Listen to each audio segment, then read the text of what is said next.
Hey, good morning.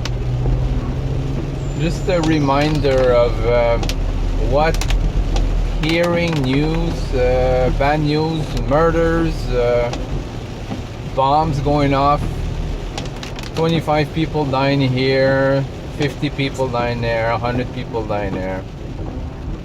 What happens after years and years and years of listening to all these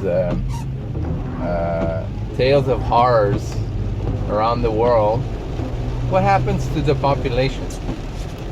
What happens to the psyche of the population? Well, they get used to it. They get used to it, and what happens also is that they get desensitized, completely desensitized. So what happens is that the population in general experiences no compassion because it's part of their daily lives to see people, to hear about people dying all over, and the fact that they can do nothing about it. So they become desensitized, as I'm saying. So if you're wondering why these media are constantly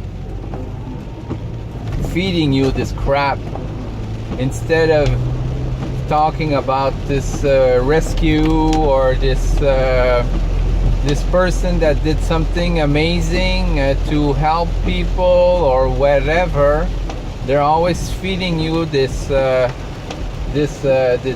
tragedies without compassion. You know, you hear these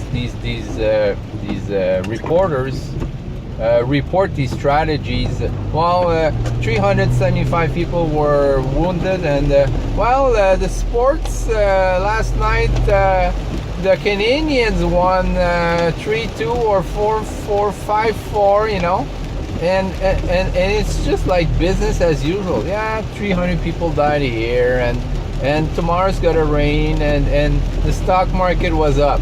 You know, so they're already desensitized completely. You know, if you look at news 100 years ago, you know, when the Zeppelin, I remember that telecast on the radio, that when that Zeppelin caught fire, the news anchor was crying. He was crying. He was touched. He was moved. He was completely taken by this tragedy, you know. And that's how humanity was before. They were moved by tragedy. They felt compassion. They felt sadness when people died. But today, I mean, so that's my bits on the news.